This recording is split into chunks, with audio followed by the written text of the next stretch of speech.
जय श्री कृष्ण। आज जानकारी लेकर आए इस विषय के ऊपर कि जब किसी के ऊपर कोई क्रिया विवाह के समय की जाती है तो उसका असर कब तक रहता है। जैसे बहुत सारी ऐसी कन्याएं होती हैं जिनके साथ जब विवाह हो रहा होता है तो उनसे ईर्ष्या रखने वाले लोग, उनसे दुश्मनी रखने वाले लोग उस समय जब उनका विवाह हो रहा होता है तब क्रियाएं कर देते हैं उनके ऊपर कि भाई इनके जो फेरे पड़ते हैं, फेरे पड़ने के दौरान इनके साथ किसी प्रेत को बांध दिया जाए या किसी बड़ी शक्ति को बांध दिया जाए तो फिर उसका क्या प्रभाव होता है। देखिए, जब भी किसी खास करके ये लड़कियों के साथ ही होता है कि जब भी किसी लड़की के साथ किसी प्रेत के फेरे पाड़ दिए जाते हैं, प्रेत के जब जो मंत्रों का उच्चारण होता है, जिसकी बंधन अच्छा होने के लिए, पवित्र बंधन बनने के लिए और 7 जन्मों तक ये रिश्ता रहे, और जितने भी बंधन को बांधने के लिए जितने भी अच्छे अच्छे पवित्र मंत्र पढ़े जाते हैं उस दौरान अगर प्रेत साथ में रहता है तो ये जो क्रिया सफल होती है तांत्रिकों की, ये इसका असर जीवन भर रहता है।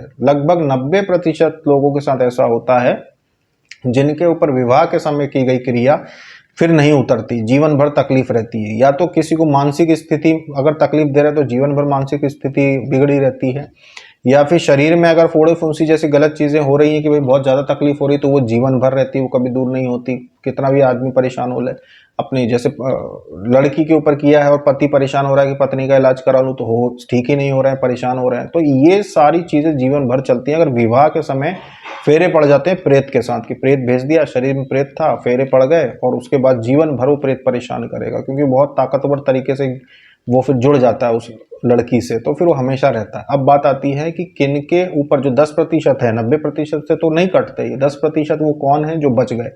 ये वो लोग होते हैं जो साधक या साधिका के परिवार से होते हैं कि भाई लड़की है और वो साधिका बन जाती है, वो भक्ति के मार्ग पे आ जाती है, तो उसको फिर ये लाभ हो जाता है कि भाई वो इस चीज से बाहर आ सकती है। जाप उसका बहुत अधिक रहता है, बहुत बड़ी संख्या में जाप रहता है, तो बड़ी संख्या में जाप होने की वजह से, तपोबल बढ़ाने की वजह से ये चीजें कट सकती हैं।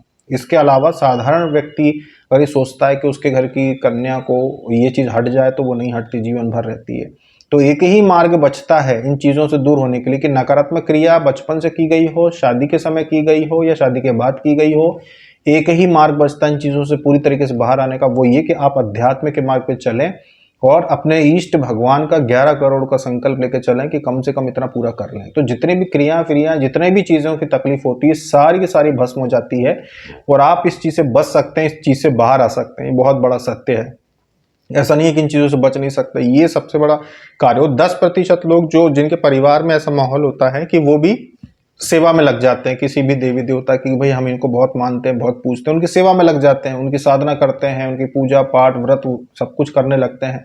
तो ऐसी स्थिति में आने में ये होता है भाई कि ये लोग इन चीजों से बाहर आ जाते हैं, ये इन चीजों को काट देते हैं, ये होता है। तो इस बात को समझें और अपने जीवन में उतारें इस बात को कि भाई हर चीज का एक ही इलाज है, अपने इष्ट भगवान का जाप करना, अपने इष्ट भगवान की सेवा करना, भक्ति करना, उससे आप बड़े से बड़े संकट से बाहर आ सकते हो। इसके अलावा अगर आप सोचते हो कि कोई व्यक्ति आपके ऊपर अगर विवाह के समय कोई क्रिया की गई और कोई व्यक्ति उसको काट देगा, कोई पंडित जी, कोई साधक, कोई भगत उसको काट देगा, तो ये किसी के बस की चीज नहीं होती है।